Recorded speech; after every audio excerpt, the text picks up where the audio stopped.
Darrell, do you want to introduce yourself? Because I've never met you before, and you're standing in for Jason Rice today. So yes, my name is Darrell Steed. I'm not Jason Rice. Nice to meet you, sir. Better looking. Yeah, better looking, shorter, fatter version. Okay. The president of Smart Wolf Consulting and the Street Smarts Academy, and I help build buying centers, used car acquisition strategies for dealerships. And right now I have 4 clients, 17 stores. Excellent. And then Jason, for those of people who don't know you, introduce yourself and then let people know what you're doing. Hey everyone, I'm the guy in the orange tie, or this group's right now an orange shirt. Give us one Podcast Nation. What? Oh, okay.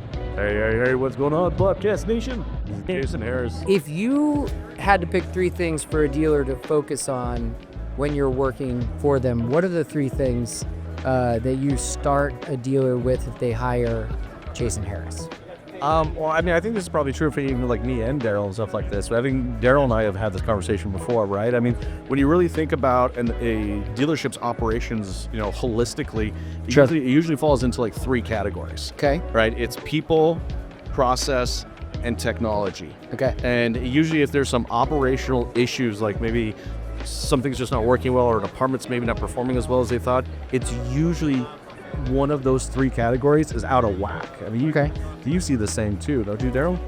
Yeah, so I focus on the people first, which is probably one of the more challenging things in the automotive industry right now. It's not just, you hire the right people. Right. It's now who's going to train and develop them and put them in a spot to where they feel confident. Because we're speaking my language right now. And, well, it's the hardest thing to do because if you look at the automotive industry as a whole, training is probably wherever everything falls, it's at the very bottom and then like miss a rung. They're busy and they have to decide, is this a good use of my time? And they're there for 12 hours a day, 6 days a week anyway, right? I mean, it's hard. But we want to make more money. Well, you don't make more money without service, and service comes from training. And then when you get into process, I've seen stores with Super Bowl playbooks. But if you have the wrong people, the process is only as good as your people. It'll help a bad person become good, but it helps a great person become better. Right. And then the technology, I think the one thing everyone needs to realize with technology, there's some really good ones out there, and then there's some ones that are all sizzle, no steak, is they're tools. Yeah. And I'm a military veteran, and so I always say, if I gave you an M16 machine gun and didn't teach you how to use it, am I smart to give you bullets? No. And so you need to teach people how to use the tool, otherwise all it is a dangerous weapon. Yeah. And so that's where we kind of align in that. And so I really focus on training, because if we get our people more confident and giving them the right setup, there's not anything they can't do. We might not believe it, but it's really getting into that. I just had a masterclass before you guys came over here on time to market, visual communication, and the impact on ROI. And my analogy for training was if you have children and Saturday morning and the car needs to be cleaned and you hand them a bucket of sponge and some soap, what's likely to happen? Right? Like, not just the kids being wet, but they're going to drop the sponge and they're going to wash the car, and that car is not going to unlikely to look like what you wanted, and it lacks people, communication, and process and training, right? So yeah, you're speaking my language. Can I give you a banana for that? So let's make sure that we just picked up that he just pulled a banana out of his pocket. Yeah. We have like 100 of them up in the front. Here's a banana coming in. So why am my banana not big enough? Why am I feeling inadequate right now? Jason, so when you have, you're talking about people, process, and technology, what is the framework that makes up a good strategy for marketing for a dealer? Like, if you had to just go into a dealership, what's the first thing you're teaching them in that way? Well, from a marketing perspective, it's data. So it's actually funny because we talk about people, and again, that's at the core of all marketing is people. Yeah. So it's like if we're not, an audience and data first marketing strategy, then it's really just completely useless. Yeah. There is no one size fits all anymore. There's no excuse, to not have a data first marketing strategy. Agencies today need to be data scientists. But you also, from what I know of you, usually think outside the box, right? And so naturally we try to do that too with our cowboy videos and this fun house that I built. Where's Quinn? Yeah, he's around. Where is he? But this year, we're really focused on putting our money where there is an ROI. And I have my VP of marketing right here staring at me. And so every time I come up with a crazy idea, she like looks at me and then she says, Peter, is that an ROI? And I said, oh, that's exactly what you're doing here. Thank you for roping me back in. So yes, data and people are important, but you also do out of the box marketing. So where does that fall into there? How much of that do you, what percentage of marketing should be thought of as something to try without data? Oh, I still, even the data has to even be there, right? Yeah. So like, even when I have a good idea, I still have to go back and actually say like, this is a good idea. All right. Who would this resonate with? Yep. How would it connect with them? Got it. Right? Is it going to connect with them at an intellectual level? Is it going to connect with them in an emotional level? Right. Right? And those are things that, and I But have to what's stress the test that, convert to, because right? it's like, I can have a good idea. I got lots of good ideas. Yeah, right. But if it's not going to connect with the targeted audience, then honestly the good idea is just not worth it. Got it. Yeah. Well, I was just going to say, I was going to say, I was going to push back on you until you said that. It's like, you even see tools out there, right? Like that you can use in a store. Yeah. And they didn't think of like, okay, how is the dealership, right? So if you're a vendor, how is the dealership connecting with that? In the sense of like, Are they adopting it? like, well, when you pitch it, are you connecting to how they would use it, or like the one size fits all? Like Right. he's saying, Yeah, the there's user. there's no like, oh, hey, by the way, we have this and this out. Everything has to have that customization feel to it, so that how do they connect with it is where the data comes in. Because you could say, well, the data says this. Well, based on what model set did you do? Like, we've seen some tools out there, I won't say who they are, but some of their data points could be manipulated Sure. drastically to make Well, yourself everyone's going to add a little fluff. like to make yourself look number one every time. Yeah. Well, now, so I'm making like the only ROI for your VP of marketing is like, well, the ROI is I feel good, Yeah. but it doesn't translate. I check out the so, box. Yeah, it's like Yeah. it has a high ROI on feelings. Yeah. Okay, is when you think about when you're doing that is you want the data to drive the decision, and then if you're making a risk or you're saying, hey, we're going to attempt this, then and it doesn't support it or you don't know yet, is that that's the risk or the growth we're doing until we get enough data points. Right. You don't just stay with it once data comes in. Now you have to analyze. And I think some people go, we're doing this, but then when data starts coming in because it's something they don't have enough data, they must make adjustments. They say, well, like, we're going to just keep doing, like, no, you have to make adjustments. Yeah, I mean, like a perfect example is that really, really sexy iPad case that you have right there in your lap. Okay, Yeah. like I know you, Peter. Yeah. All right, I know that ain't version 1. My guess says that's like version 62. 7. Okay. Yeah. Oh, the plaid case. Oh shit, we went through them all. Yeah, see, that's what I said. See, so I'm anal, if you haven't noticed. the case is the good idea. The case is the good idea, right? Yeah. But you did this exactly what me and Darrell are talking about. You focused on the user, and you're like, okay, how can I make this not just a case? Because a case is a good idea, and that's just to put my logo on this and to give them a case. That's just a good idea. Yeah. Right? No. Let me make this for the user. I mean, everything down to where the molding, The heat sinks, everything. Yeah. So you took the data Yeah. from the user. I don't know that I actually recorded it all. I kind of just took.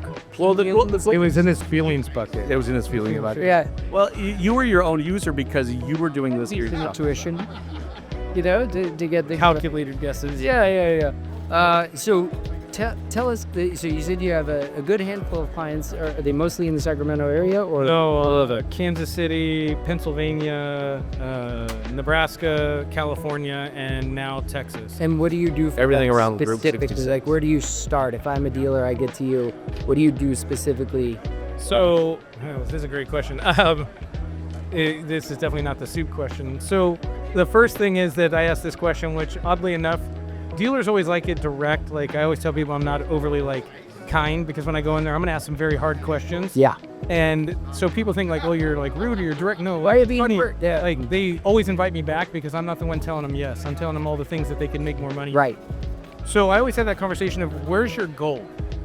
Okay. When they say they want to do acquisition, that everyone wants to do that. Like, Yeah. That's one of the 3 buzzwords this week is AI, EVs, and buying centers. An acquisition. Yeah. Yeah, acquisition. And so, but what's your goal? And then every dealer typically says they want to buy 100 cars a month. It's this magic number. 100 seems to be the number. And I'm like, okay, then we get into the deeper conversations. How would your service be affected? How would your acquisition, your time to launch? Right. What's it going to affect across the board? You're thinking it's one person to buy these cars or two. No, it affects service. It affects recon. It affects time to line. In fact, these are all these factors we need to talk about, because if we don't, you're going to be disappointed in the things it causes behind it. Right. And then we talk about what's the scale of getting there, and then what's the investment. So which tools are we going to get? Right. There's 3 that I particularly favor because, one, they always work. Yep. And they consistently deliver results. So I use that word a lot, as consistency. I don't care if it's going to deliver the best results for a month. You want a job? This is like our thing. Yeah, it is. See, I knew you guys were going to get along, right? I want something that I can get the same results for 12 months, and then we can talk about how we grow. I agree. And so once we do that, we say, okay, then we get into the people, the process, but then it's, when we're doing this, and this becomes the biggest issue in the automotive industry as a whole, we are not changing anything that we put down on paper for at least 12 months. Okay. Get committed to the process. We are committing to this because we don't know what we have until we went through all 4 cycles. Right. To understand where we're going with it. And that means from Google ad listings to marketing to videos to testimonials to, because there's all these pieces. And I always end with the same word. It's not like trademark phrase, but the end word is buying cars has nothing to do with buying cars. Okay. Elaborate on that for me. So the buying of the car is the result. Right. What does our brand look like? What is our why sell to us message? Our mission statement? Do you have one? Which I will just tell you, most dealers don't. 99% of dealers don't. Yeah. So you have a why buy message. That's great. Why do you buy a car from me? And you'll say something, we're family owned or whatever it is. Great. Now, why would I sell a car to you and not go to someone else? Right. Oh, and by the way, I'm going to take 3 things away from you. You can't tell me you'll pay more. You can't tell me you're family owned. Okay, and you can't tell me that you're the highest, like you're the best price or the best. Right. So if I take these 3 things away, they're generic. Now what makes you unique? Okay. And we get into that because everyone needs to do something that they need to have something special about them. Not special, but like, what do you deliver that someone else won't do for me? What are some of the good examples that people have come back to that said what is unique about your dealership? For instance, okay, and anyone can do this, call it the tip of the day, is what do you do in the community? Okay? Softball teams, baseball teams, things of that nature. Yeah. For every car you buy, what do you give back to the community to ensure that you want their business? Well, it's $25, $50, like, so every car we buy, we dedicate to $100 to whatever. Pick a high school, a junior high, whatever, and then make sure that not only do you do that, that you have the pictures, that you have that thing, like, give back to your community. So that is a core reason of why we do business with you. Right. And that's just one thing. And a lot of people say, well, you're exploiting something. Well, we exploit things every day. Yeah. At least the community is getting paid back. But you're doing something that is good for the community, and there's no need to toot your own horn, or there's no reason you can't toot your own horn a little bit for doing it. For instance, I'm gonna jump in right here because I'm with you on this, but I think there's some misconception a little bit around this, right? There's a difference between being a part of the community, Yeah. and then being in the community. Yeah. Okay, so like it's easy for me to be a part of the community by just signing off my sponsor checks. Right. Okay. So like, okay, this Pee-wee team, that Pee-wee team, this robotics team, whatever it is, like Yeah. this, like that's not being in the community. Mm-hmm. I think what kind of Darrell is saying here is that you can take, a percentage of your revenue, Yeah. right, and put it back into the community in some unique, and that's very different. That's very different because one person over here is just. It's easy to write a check. It's another thing to actually go. Could you imagine you go to one of these games, taking some pictures of the guy, and that's on your page of what you support?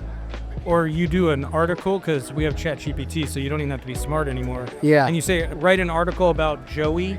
It's on whatever, the Orioles in that area, and go like this. Hit the team we support, meet our second baseman that we support, and you like highlight them. Like, are you actually in your community? Do you know what's going on in your community? Right.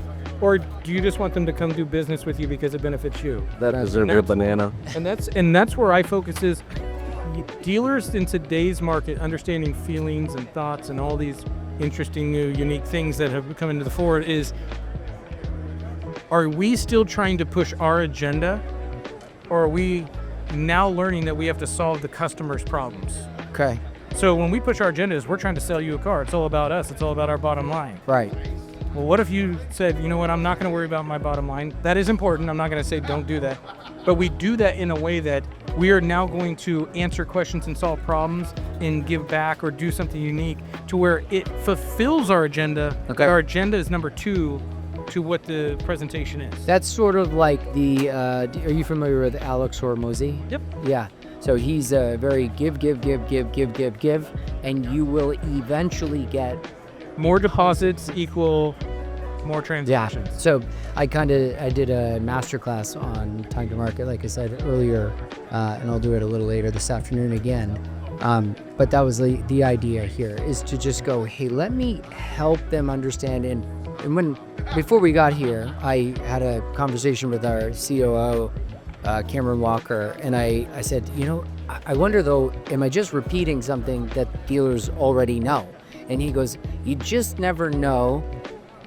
Well, first of all, good people know that learning always takes place, even if you're repeating the same learning, right? So you always pick up one last little thing that you might have not have remembered before. And then he just said, you never know who's going to be walking by that's going to need that message at the right time in the right place. And so, that's it was a good way to give back that way. When you think about it, be a dealership in today's market. Like if you're a dealer, and you just say, ask yourself this really hard question. Do you or would you want to do business with you? Yeah. Like what about your business when I walk in makes me be like, man, I am so glad I showed up. Love this, right? Like, and when you leave, you're like, I'm going to tell everyone about it. Does someone come by and bend over backwards? Let's dive a little deeper into that, because I think a lot of people go that direction, but it gets a little too fluffy. All right. No, so it's like you walk in, you go, yeah, of course it's your dealership. You want to do business. Okay. Ask, like, if you have kids, ask your kids. Yeah. Ask your spouse. Ask your, and be like, hey, how come you've never bought a car? Like I have relatives that like, hey, we're not, like, I had a client, I don't have them anymore, but I had a client, they're like, oh, we'd never do business there. Yeah. And I asked why. Let's figure out real quick, like, why do you do business, okay? So, like, look, our industry for years have been using a number called retention to see, ultimately, out of the people that did business with me to come back, right? Well, there's a problem between retention and convenience, okay? Like, just because I do business with you doesn't necessarily mean that you retain me as a customer. It's just the fact that you're just conveniently located 5 miles you up have the road. You have a car I wanted, whatever. You're up the road. You had the black one. It was the 4x4. And it's convenient. Right. All right. So we really have to kind of look at it. It's like when we're articulating ultimately why to do business with us, we have to understand the difference between things that are just convenient, right, and the things that actually matter. Sure. And convenience obviously does. That's one of the top 3 things that people are looking for when they make any large transaction, right? But we have to go beyond. It's not just about the cars that we sell or the fact that we service it. I mean, look, there's a 30-foot sign outside the building that says exactly what I do. It's not a surprise that we do it. Yeah, you sell cars, right? It's why we do it, the way we do it. All right. Now someone can connect with that. Yeah. So that goes beyond her, right? But so now it's not a convenience thing. Okay. All right. Now it's kind of becoming its own brand. It's like, no, I want to do business with them because I like and connect as a human to the way they do it. Right. Not what they do, because we all know what they do. Well, then you would, like, so if you did find the black car online and you had your local dealership or semi-local dealership and you found a specific car, I think if I heard you correctly, is once they get there for that car. So if we just look at numbers, right? 14 hours of research online, car buyers go to 1.5 dealerships to visit a car. So they've already done the research. They went through the funnel, price, mileage, all the features, everything that they've done, and they get there, and that lead is pretty white hot. So then you sell them the car. What do you do? I'm just hypothetical. What do you do after or during the sale of the car that does retain that? Right. Yeah, so what are that it's not just a purchase of convenience, right? Because yeah. This happens a lot on the used car side. And you'll have right? both, right? You have customers that go in and out, but you want the customer that got the car and go, those people were amazing. Did you see they brought us this coffee, whatever, cookies? But and I will tell you, you can play this. You can ask dealers. I'll bet large sums of money they won't do this because this is the real test. So they're in there. You've done this whole process. They say they like it. You want to know the truth? Ask them to do a testimonial right there. Yeah. Ask them to do a 30-second testimonial on video, no script, and tell me about the experience. And you're going to find out just how good you are when they say no. Or when they say, I'm not comfortable doing that. Well, hey guys, I'm just going to ask you one question. Will you tell me about the experience? And they go like this, well, they were great and it was awesome and they gave me the best price. Like, that's a customer you think you did a great job with? Not very enthusiastic. That was a customer of convenience. So Right. we do that in every buying center I build. Is that actually becomes part of the communication, the follow-up. We'll do a testimonial, and then we actually use that to communicate. So when people say, why you? I learned long ago, okay, is why would I tell you how good I am? That just makes me coming off as like I'm the cockiest, most conceited person in the world. Sure. So if I do a testimonial, You mean the #1 campaign? yeah, the number one, yeah. Yeah. I'm number one, and all your lips want to stay. I'm number one in my own mind every day. Yeah. But if I have a video sent to you and say, here's what the last customer said about the experience, why would they lie? Sure. And so immediately I have created validation, and I've created an immediate connection through a complete stranger to them because they've told you why you want to come do business with me. Right. But if you're selling cars, and this is why they don't ask her this, because you would get a real evaluation in the moment of how they felt about that deal. Yeah. How many people are going to be like this? Let me do this testimonial for you after you. And if they did actually bait just me get her for fun. fine, maybe they're in a good mood, so they would give you a pretty good testimony. Well, if you sold them a car, everything start to finish in an hour, you probably got a pretty good shot. That's a good experience. They've been there for 6 hours. You want to ask them for a testimonial? Maybe you don't ask them. Maybe you don't ask. Well, I mean, you guys got to think about like what do you guys leave testimonials on, right? And what we leave testimonials on are experiences that felt somehow custom and connected to me as an individual, right? Like it wasn't I didn't come in and have to follow through a 12-step process to purchase a car from you. No, I came in here and I kind of articulated what I wanted to achieve and what I was hoping to get done, and you know what? You executed that. You didn't force me through this mouse maze of whatever bull crap you think I need to do to ultimately purchase something. No. You connected me. You figured out what I was looking for and how I was doing it. And it's like I just bought a truck about a month ago. I went through 16 dealerships. 16 dealerships until I found one that was actually willing to do business the way I wanted to do business. Sure. And I was very transparent about the way I wanted to do business. Yeah. First thing first, I don't want to talk to you on the phone. Really? Yeah. Well, I mean, ask Darrell. Darrell, do I ever answer my phone? No. See? Thought I was good. like everybody, like I'll text message. So that was my my first one. Like I won't talk to you on the phone. I will text you all throughout the evening. Yeah. We can have this whole bloody conversation over it, right? You'd be amazed how many dealerships were even willing to do that, right? And then my next one is that I need you to be able to deliver it to my house. That, again, cut out a bunch of dealerships that weren't willing to do that. Oh, no, we can't do that. Really? And yes, oh my gosh. That there was at least 7 dealerships right there that got cut out. All right. They did it during COVID. Yes. They can't do it now? And then lastly, I do not want to come in and sit in front of a finance manager. And that almost cut everyone out, 15 dealerships except for one. Wow. Now, interesting he says about the delivering. Yeah. So we did a study when we were building buying centers, and this is back, like, first buying center I built 2010 and 11, and then we constantly were doing this in each area with ICO and when I was a director.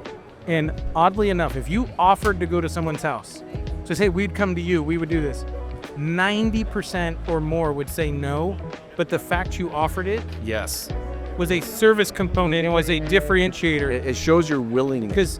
Because you're saying we're providing options. We say yes more to, we give you more of what we can do, less of what we can't. There you go. See, it goes way beyond a purchase of convenience.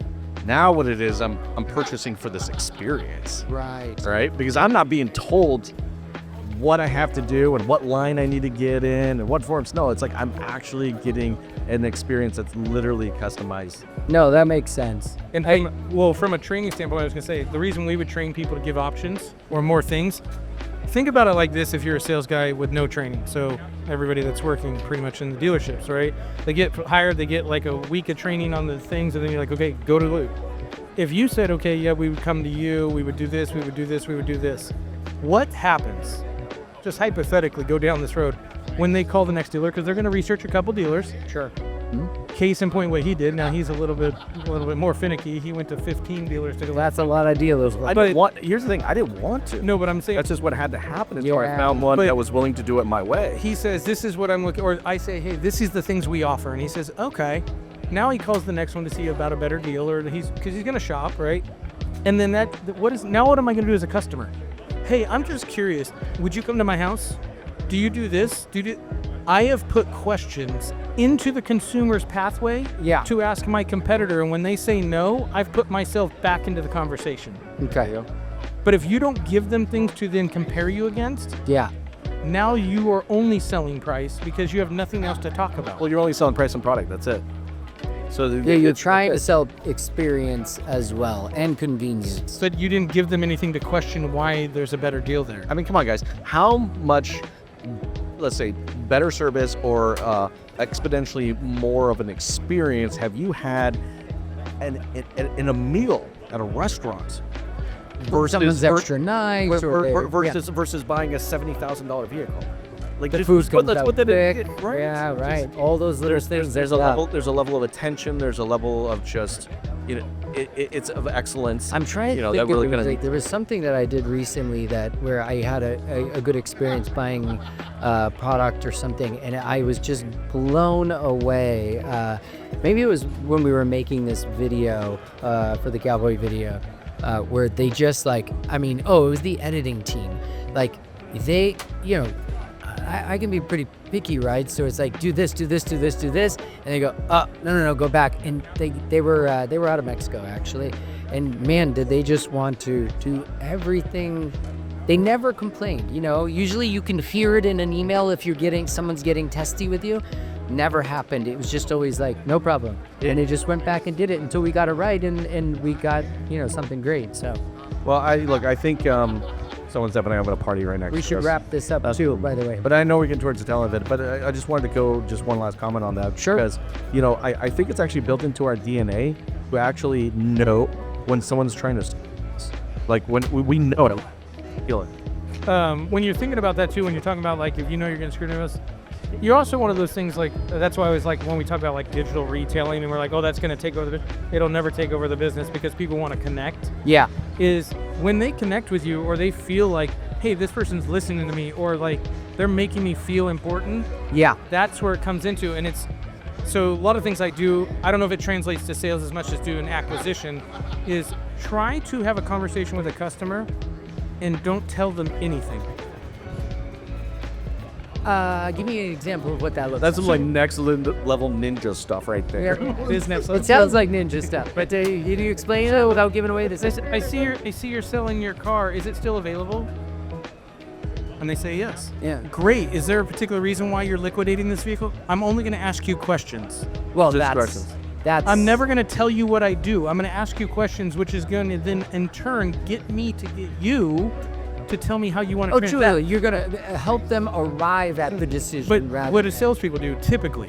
Yeah. Hey, so this is what we have, this is what we do, this is what we do. You're not connecting. Our entire demo situation is a question-based framework. It's question. But when you do it on a phone, it's not easy. I'm not even going to sit there and say it. Sure. It is very difficult to be question-based and know, where are we going with this? Yeah, right. But when you think about that I won't say developed, but I've learned is ask a question, and no matter how awkward it is, do not say anything for 15 seconds when you're with a customer. You ask a question and force them to give you an answer. Because eventually they're going to talk because it's going to feel weird. Yeah, right. And so they'll start telling you a story, and then you just and you just listen because they're going to tell you exactly what it's going to take, where they've been, what values they have. Let them sell themselves. And then you go like this, great, so it sounds like you're pretty educated, so it looks like all you're looking to do is get the best value out there.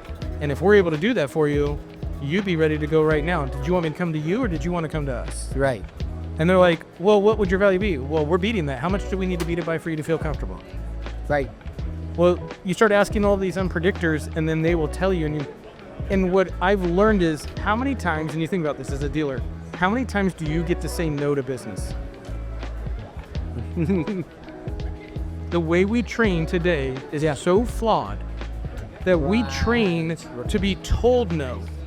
We're waiting for it. We don't train to where we get to refuse business. Yeah. Right. So if someone said, well, you'd have to beat this offer by $2,000, the last decision's on me. Right. But if I said my highest offer is 10 grand, the last decision's on them. How do you win? We train people to lose. Okay. So I train it into a way, like, let's ask the question to where we get to refuse business that we don't want. We get to accept all the business that we choose. We do one. Yeah. And the more reps you do of that, the better you get. Better. Right? You're not going to, like, if I did this with you and we did, like, even with someone like you, you'd be like this, okay, so I got it. And you'd be like this, oh, wait, I missed it again.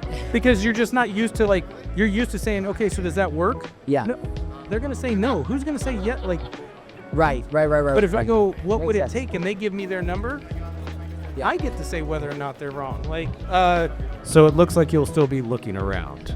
So, yeah. So tell the audience, because we're recording this, obviously, we'll put it out onto different content channels throughout the rest of the year. Tell everyone where they can find you, Darrell. They can find me at smartwolfconsulting.com, or Ooh, I like that. I don't have a really cool podcast like him, but I have a much better background. Okay. I have a URL called the Dealer Profit. Yep. DROF. Yep. Yeah, I have it. You want it. I'll bear it to you. So It's like 10 grand. So does that look good? Would be a good price for you? yeah, it's sort of Yeah. Sorry. real close. Didn't mean close. Didn't mean to Wait, interrupt.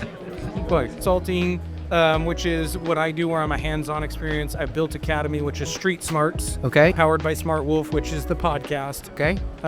Which is Smart Wolf on YouTube. You can find me on anything social media. Darrell Steed, Smart Wolf. And like my podcast, very much like Jason's, is challenging status quo, but trying to teach things. Like I give away a lot of this content for free. The Academy is everything that I've built and replicated. Okay. It's the only acquisition learning academy on the market. Okay. Everyone else has sales academies. I mean, you can throw a rock and hit 20 of them in this room. They're here. Mine is all based on how you would build a buying center and acquisition, because anyone that believes sales is the same as acquisition, go ahead and try that. Different game, right? Marketing and sales. So I'm all about, my passion is training and developing people to feel more ready or feel more confident when they interact with people, that they don't have to be manipulative. They can be transparent and get to the same spot. It's good. That's good. Smart Wolf. Jason, do you have anything to add before? Because we would like to hear where we can find you. But Oh, I'm like the easiest guy to find in the world. I know. Well, you're you just- bright orange. Yeah, just Which is your favorite color, right? Google strategy with Jason. You'll literally find me on every social network that you are connected with, and also including the website and Yep. past episodes and stuff like that. So awesome. Well, I love don't doing call me, podcasts. DM me. So I love doing podcasts with you. And Darrell, I know you came at the last minute, so thank you. Hopefully we got enough value here to put something together and put it out on, and we can all share the Real quickly, just giving a shout out to Jason Rice was supposed to be here, guys. If you haven't seen it, Oh, Jason Rice, the Glot Pop. yes, We missed Jason Rice. Very important to know. one of the best tools on the market. Definitely. When it comes to understanding how to really work your inventory once you've acquired it. The thing and the reason I wanted Jason Rice here is so earlier on, before we go into this too long, but you know, I started with one dealership, of course, and invented the photo software and stuff in 2016. But at the time, I was literally selling better photo cell cars better kind of thing, right? And that's a very hard thing to measure, right? So later, as I started going through Cox's white papers and starting, doing research, I found Jason Rice's book. And so Work the Facts really helped me understand inventory, time to market, all these different things. And I started like doing my own little thing. And that's why I did this masterclass, or I'm doing it 4 times this weekend. But Jason Rice's book really, really helped me out a lot. Really, truly, it's just in layman's terms, really easy for me to do. It's a little thick. If you weren't into that sort of thing, it might be. It's not a novel, okay? It's not fun, but it is very informative, and it's on Amazon. So Work the Facts by Jason Rice is on Amazon. Please go check it out. And sorry you didn't make it here, Jason Rice, but we got Jason Harris and we got Darrell Steed, and now I know Darrell, and he lives near me. that was just kind of cool. See, there you go. That's right. All right. So, Well, that Jason didn't fight. No problem. Thank you. And look forward to hearing more about what you got going on. So. Absolutely. Thank you so much. Thank you, Thank you, guys. Thank you, everyone. Thank you, everyone. Bye.